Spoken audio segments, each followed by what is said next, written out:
नमस्कार, आप देख रहे हैं सी न्यूज भारत और मैं हूं आपके साथ अंजलि शुक्ला। वक्त हो गया है उत्तर प्रदेश बुलेटिन का। उत्तर प्रदेश बुलेटिन में बात होगी ललितपुर की, जहां एफसीआई केंद्र पर गेहूं खरीद ना होने से किसानों में भारी नाराजगी देखने को मिली। आगे बात करेंगे मुरादाबाद की, जहां युवक के साथ मारपीट और कथित रूप से धार्मिक नारे लगवाने के वायरल वीडियो को लेकर समाजवादी पार्टी की ओर से कड़ा विरोध दर्ज कराया गया। ऐसी तमाम खबरों पर विस्तार से करेंगे चर्चा। चंदौली साइबर थाना पुलिस ने फर्जी फाइनेंस कंपनी बनाकर ऑनलाइन लोन दिलाने के नाम पर ठगी करने वाले अंतर्राज्यीय साइबर गिरोह का खुलासा किया है। पुलिस ने महिला समेत 3 आरोपियों को गिरफ्तार किया है और 1,42,00,000 रुपए की संदिग्ध धनराशि होल्ड कराई है। पुलिस जांच में सामने आया कि आरोपी फर्जी माइक्रो फाइनेंस कंपनियों के नाम पर कम ब्याज में लोन दिलाने का झांसा देते थे। इसके बाद प्रोसेसिंग फीस, सिक्योरिटी मनी और बीमा शुल्क के नाम पर लोगों से पैसा जमा कराकर ना तो ऋण उपलब्ध कराते थे और ना ही रकम वापस करते थे। तकनीकी जांच और मुखबिर की सूचना के आधार पर पुलिस ने वीरेंद्र कुमार, आशीष पटवा और सोनी को गिरफ्तार किया।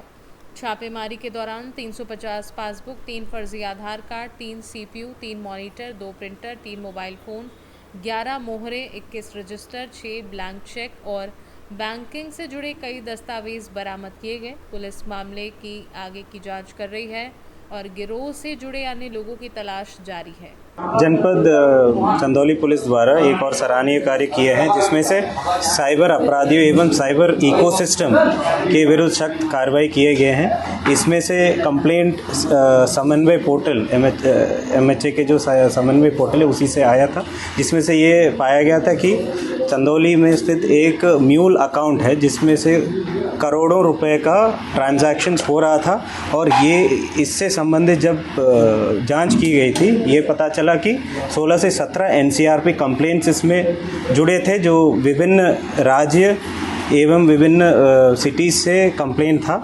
और इसमें जब और एनालिसिस किया गया, ये पता चला कि ये अभी इसमें जो अकाउंट है वो एक कंपनी से रिलेटेड था। वो कंपनी एक निधि प्राइवेट लिमिटेड कंपनी का है, जिसमें से 3 प्रोप्राइटर्स का नाम इसमें सामने आया है। जब 2 प्रोप्राइटर्स को डिटेन करके पूछताछ किया गया, जांच की गई, इसमें से ये पता चला कि इन लोगों के द्वारा एक तीसरी व्यक्ति ने बताया है कि आप लोगों को अभी बिज़नेस में लॉस चल रहा है, तो इसी कारण हमें आपके करंट अकाउंट का डिटेल दे दीजिए। करंट अकाउंट के डिटेल प्राप्त होने के बाद करोड़ों रुपए इनके द्वारा ट्रांजैक्शन किया गया, जिसमें से बदले में इनको 1.5% कमीशन टोटल में इनको दिया जा रहा था। तो इसी के फलस्वरूप लेकर के टोटल 1.42 करोड़ रुपए इसमें वर्तमान में NCRP पोर्टल द्वारा इसमें होल्ड है, जिसमें से इनके ऑफिस सेटअप से हम लोगों को 3 कंप्यूटर उपकरण, 350 पासबुक, फर्जी आधार कार्ड और बैंकिंग दस्तावेज सब इसमें रिकवर हुआ है। साथ ही साथ इसमें 3 अभियुक्तगण अरेस्ट है, जिसमें से एक अभियुक्ता है और एवं दिव्यांग भी है। इसमें से जो महिला थे वही थे जो इसमें कनेक्ट हो रहा था बाकी लोगों से। इसमें फॉरवर्ड और बैकवर्ड लिंकेजेस इसमें जांच किया जा रहा है। अभी भी हमारी टीम जो अन्य अभियुक्तगण हैं उनके अरेस्ट एवं पूछताछ के लिए अभी लगे हैं। और जो टोटल इसमें फ्रॉड अमाउंट है वो 1.42 करोड़ रुपए का धनराशि इसमें होल्ड है। सर, किस तरीके का पैसा था और किस टाइप के पासबुक्स मिलेंगे? पासबुक ये इन्हीं के जो अकाउंट्स है और फर्जी बैंक अकाउंट इन लोगों के द्वारा जो बनाया गया था उसी से रिलेटेड है।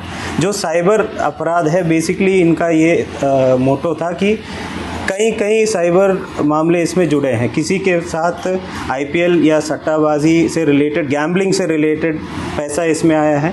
कुछ लोगों के साथ स्टॉक इन्वेस्टमेंट के नाम से 2 गुना 3 गुना करने के लालच में भी इनको लालच में ले करके इनके साथ फ्रॉड करने का भी इसमें सामने आया है। ये कहाँ के लोग हैं? ये सब अपने ही जनपद का रहने वाले हैं जो अभी गिरफ्तार किए गए, लेकिन इसका जो लिंक है वो पूरे कई स्टेट से इसमें जुड़े हुए हैं। ये कहाँ से चला रहे थे? कार्यालय कहाँ? ये इनका कार्यालय 3 जगह थे, सकलडीहा, चंदौली और मुगलसराय। चंदौली से सीनू संवाददाता सुमित सिंह की रिपोर्ट। अलीगढ़ जिले के गोरई थाना क्षेत्र के कस्बा बेसवा के समीप मुकुंदपुर रोड स्थित नाले में एक युवक का शव मिलने से क्षेत्र में हड़कंप मच गया। सूचना मिलते ही पुलिस मौके पर पहुंची और शव को कब्जे में लेकर जांच शुरू कर दी। ग्रामीणों द्वारा नाले में शव देखे जाने की सूचना पुलिस को दी गई। मौके पर पहुंची गोरई थाना पुलिस ने शव को बाहर निकलवाकर जांच की। पुलिस के अनुसार मृतक के हाथ पर कुंज बिहारी लिखा हुआ पाया गया है। प्राथमिक जांच में कुछ लोगों ने मृतक की पहचान मनीना गांव निवासी के रूप में होने की आशंका जताई है। हालांकि पुलिस ने अभी इसकी आधिकारिक पुष्टि नहीं की है। पुलिस का कहना है कि शव करीब 1 सप्ताह पुराना प्रतीत हो रहा है और काफ़ी हद तक गल चुका है। फिलहाल पुलिस शव की पहचान और मौत के कारणों की जांच में जुटी हुई है। इगलास से सीनू संवाददाता इंद्रजीत प्रेमी की रिपोर्ट। ललितपुर में एफसीआई केंद्र पर गेहूं खरीद ना होने से किसानों में भारी नाराजगी देखने को मिली, जहां गुरुवार को बड़ी संख्या में किसानों ने पहुंचकर विरोध जताया और आरोप लगाया कि कई दिनों से उनकी उपज केंद्र पर पड़ी होने के बावजूद खरीद नहीं की जा रही है, जिससे उन्हें आर्थिक संकट का सामना करना पड़ रहा है। किसानों ने अव्यवस्थाओं और अनदेखी का आरोप लगाते हुए कहा कि यदि जल्द खरीद शुरू नहीं हुई तो वे आंदोलन के लिए मजबूर होंगे। साथ ही केंद्र पर करीब 1400 कुंटल गेहूं गायब होने की चर्चा से भी आक्रोश बढ़ गया है। सूचना पर पहुंचे एसडीएम रजनीश वाजपेयी ने किसानों से बातचीत कर उन्हें आश्वासन दिया कि मामले की जांच कराई जाएगी और खरीद प्रक्रिया की निगरानी की जाएगी, जिसके बाद किसानों का आक्रोश कुछ शांत हुआ। हालांकि उन्होंने पारदर्शी व्यवस्था और दोषियों पर कार्यवाही की मांग दोहराई है। मैं आपका हमारा नाम पवन साहू है। मैंने एफसीआई महरौनी में 600 कुंटल गेहूँ डाला था। इसमें मेरे पूरे परिवार का है, चाचा गेहूँ का, मेरा सबका। मैंने 600 कुंटल गेहूँ डाला है, जिसमें ये अंगूठा नहीं लगा रहे, फिंगर नहीं लगाया, ना शिक्षार काट रहे। लेकिन ये बोल रहा है कि हमारा माल शॉर्ट हो गया है और हमसे अंगूठा नहीं लगाएंगे। इन्होंने केवल 150 कुंटल का अंगूठा लगाया आज और 450 कुंटल बाकी रह गया है और वो अंगूठा नहीं लगा रहे हैं। ये कह रहे हैं हम अंगूठा नहीं लगा सकते हैं। ये 3 महीने से खरीद कर रहे हैं बराबर और अब लास्ट टाइम आ गया है, 15 तारीख को बंद होना है। अब इनका जो 3 महीने में शॉर्ट हुआ है वो हम लोगों से भरपाई कर रहे हैं। अब अंगूठा नहीं लगा रहे हैं। क्या समस्या है आपकी? सर यहाँ पे एफसीआई महरौनी में गेहूँ डाला 621 कुंटल और 621 कुंटल में से 150 कुंटल के में फिंगर लगाए। अच्छा। 471 कुंटल शेष रहा हमारा। अच्छा। जो भी चढ़ाने से इनकार कर रहे। और ये आप क्या लिए हुए हैं हाथ में? हम जी ना सब पेट्रोल है। किस लिए? ऐसा क्यों कर रहे हैं आप अधिकारियों से शिकायत करिए। टीम साहब से करी है। क्या बोला उन्होंने? आए हैं, बात कर रहे हैं। आपकी हमारा नाम तेजपाल सिंह है। हम समूह के रहने वाले हैं। हमने गेहूं मंडी समिति में एफसीआई पर गेहूं डाला था। कितने कुंटल? 360 कुंटल डाला था, जिसमें हमारे 97 कुंटल के फिंगर लग गए। बाकी यहाँ से साल निकाल रहे, कह रहे हैं माल शॉर्ट हो गया है। इनकी और ठेकेदार के बीच में कोई विवाद है, जो केंद्र प्रभारी महोदय हैं। इसलिए एसडीएम साहब के पास गए थे हम, और यहाँ पे अभी मंडी से साहब के पास आए हैं। उन्होंने आश्वासन दिया है कि जब किसानों की समस्या हल हो जाएगी, इसके बाद माल यहाँ से उठेगा। और करीब 1500 कुंटल के किसान सब लोग, हम लोग हैं 25-30 किसान हैं, सब यहाँ पे हैं। सुबह से 3-4 दिन से बराबर आ रहे हैं लोग यहाँ। ललितपुर से सीनू संवाददाता ऋषि तिवारी की रिपोर्ट। मुरादाबाद के थाना सिविल लाइन क्षेत्र में एक मोहल्ले में विवाद के दौरान इमरान अहमद ने आरोप लगाया है कि कुछ लोगों ने पहले मामूली बात को लेकर कहासुनी की और बाद में कई लोगों के साथ मिलकर उसके घर पर हमला कर दिया। आरोप है कि इस दौरान परिवार के साथ मारपीट की गई और जान से मारने की धमकी दी गई, जिसके बाद शोर सुनकर आसपास के लोग इकट्ठा हो गए और आरोपी मौके से चले गए। पीड़ित पक्ष ने पुलिस से कार्यवाही की मांग की है। क्या नाम है आपका? इमरान अहमद। क्या मामला है? सर ये लड़का जो है वो आज दिन हमारे चारों तरफ जाकर गंदे लड़कों को खड़ा करके सिगरेट बीड़ी पी के आज दिन आज गंदे गंदे कमेंट करता है। हमने कई बार समझाया उसे कि भैया यहाँ मत बोलो करो, लेकिन नहीं माना। 10 तारीख में हमने उसे समझाया, फिर हमने डांटा पीटा, भैया चले जाओ, डांट के भगा दिया हमने। लेकिन वो कुछ देर बाद अपने साथियों को लेकर के वो हमारे घर पर हमला कर दिया। मेरी भतीजी है, मेरी भतीजी को खींच के लेगा बाहर।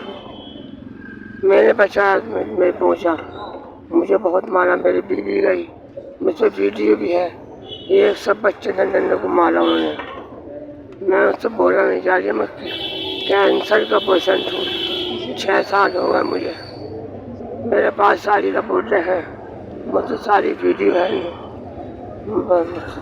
मैं अपने आपके माध्यम से योगी आदित्यनाथ जी से इंसाफ चाहता हूँ। मैं आपके राज्य में गरीबों को यहाँ ऐसा परेशान कर जाते हैं। माफिया हैं लोग, वो प्रॉपर्टी डीलर हैं, वो सब पैसों के राज मानते हैं। वो उन पर सख्त से सख्त कार्रवाई होनी चाहिए। मैं यही चाहता हूँ प्रशासन से। क्या नाम है आपका? मेरा नाम बुशरा है। आप जो इस समय एसएसपी कार्यालय पर आई हैं, किस सिलसिले में आई हैं? इंसाफ के लिए इंसाफ चाहिए मुझे। किस चीज़ का इंसाफ चाहिए आपको? रात के 11 बजे 10-12 लड़के घर पे आए, हमारे हमला करा, बाहर खींच के ले गए मुझे। मेरे चाचा मुझे बचाने आए, उन्हें बहुत मारा। वो कैंसर के पेशेंट हैं, उन्हें बहुत मारा। और हमारे घर की सब बच्चों को मारा, औरतों को मारा, किसी को नहीं छोड़ा। वीडियो है। किन किन लोगों ने मारा है? दरिंदों ने मारा। मुझे 2-3 के नाम याद हैं और 16-17 के नाम याद नहीं है। नाम आरिफ, तालिब, जैद, कादिर, मुझे इन्हीं के नाम याद है। और कौन से थाने का मामला है ये? सिविल लाइन थाना सिविल लाइन का है। तो जी। सिविल लाइन में आपको कोई एप्लीकेशन वगैरह या प्रार्थना पत्र को दिया है? जी दिया है। तो वहाँ पे क्या सुनवाई हुई आपकी? कुछ नहीं हुई। अच्छा, तो आप क्या चाहती हैं? आप इंसाफ चाहिए, न्याय चाहिए मुझे। मुरादाबाद से सीनू संवाददाता दिलशाद की रिपोर्ट। पीलीभीत जनपद के कस्बा गजरौला कला मुस्तकिल में जल निगम की लापरवाही के चलते लोगों को भारी परेशानी का सामना करना पड़ रहा है। पानी की टंकी से जुड़ी पाइपलाइन में लंबे समय से लीकेज होने के कारण सड़क पर लगातार जलभराव बना हुआ है। सड़क पर बहते पानी से ग्रामीणों, स्कूली बच्चों, महिलाओं और बुजुर्गों का आवागमन प्रभावित हो रहा है। स्थानीय लोगों का कहना है कि जलभराव के कारण फिसलकर चोट लगने का खतरा बना रहता है। साथ ही गंदे पानी के जमा रहने से संक्रामक बीमारियों के फैलने की आशंका भी बढ़ गई है। ग्रामीणों का आरोप है कि कई बार संबंधित विभाग और अधिकारियों को समस्या से अवगत कराया गया, लेकिन अब तक कोई समाधान नहीं किया गया। विभागीय लापरवाही को लेकर क्षेत्रवासियों में नाराजगी देखी जा रही है। लंबे समय से बनी इस समस्या के समाधान की मांग अब तेज हो गई है और लोग जल्द कार्यवाही की उम्मीद लगाए बैठे हैं। पीलीभीत से सीनू संवाददाता रिजवान फैजी की रिपोर्ट। रायबरेली के जगतपुर थाना क्षेत्र अंतर्गत ग्रामकुंड मजरे टांगन में दबंगों द्वारा मारपीट और लूटपाट का मामला सामने आया है। आरोप है कि पीड़िता की थाने में सुनवाई नहीं की गई, जिसके बाद वह पुलिस अधीक्षक कार्यालय पहुंचकर न्याय की गुहार लगाने को मजबूर हुई। पीड़िता ने आरोप लगाया है कि गांव के कुछ दबंगों ने उस पर लाठी डंडे से हमला किया और मारपीट के दौरान उसके बालों का गुच्छा, लगभग 1 तोला सोना और लॉकेट छीन लिया। पीड़िता का कहना है कि घटना की शिकायत लेकर वह थाने पहुंची, लेकिन वहां उसका मुकदमा दर्ज नहीं किया गया। थाने में सुनवाई न होने से आहत पीड़िता ने आज पुलिस अधीक्षक कार्यालय पहुंचकर न्याय की मांग की है। क्या नाम है आपका? रूपा देवी। कहाँ से आ रहे हैं? कुण पर से, थाना जगतपुर, अच्छा, क्या मजरे मामला टांगन। मामला क्या है? मामला मारपीट हुई है। रास्ता को लेकर आने जाने के लिए रास्ता नहीं दे रहे, इसीलिए बाबूलाल और उसके परिवार वाले, सब घर वाले मिल के हमको बहुत मारे हैं, गाली गलौज किए हैं। दबंग पार्टी है और हमको न्याय नहीं मिल रहा है। कब की घटना? 19 तारीख को शाम सुबह 7 बजे की। जगतपुर थाने गई थी आप? जी सर, 2 बार गए थे। थाने में क्या कार्रवाई की गई? कोई कार्रवाई नहीं हुई है सर। आज कहाँ पर आई है? प्रधान साहब के यहाँ? कब? जी सर। एप्लीकेशन दिया साहब? जी सर, एप्लीकेशन दिए। क्या आश्वासन मिला, क्या कहा सर ने कहा हो जाएगा। रायबरेली से सीनू संवाददाता वीरेंद्र साहू की रिपोर्ट।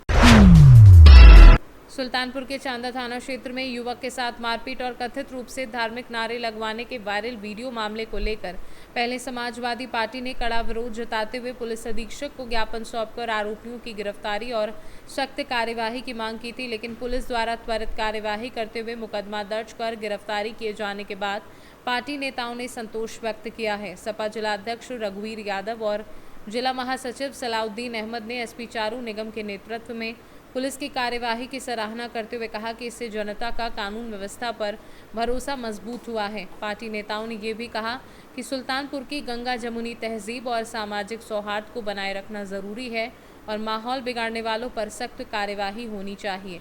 साथ ही लोगों से शांति बनाए रखने और अफवाहों से दूर रहने की अपील की गई है। सुल्तानपुर से सी न्यूज़ संवाददाता वाजिद हुसैन की रिपोर्ट। फिलहाल उत्तर प्रदेश बुलेटिन में इतना ही। देश और दुनिया की तमाम बड़ी खबरों के लिए देखते रहें सी न्यूज़ भारत।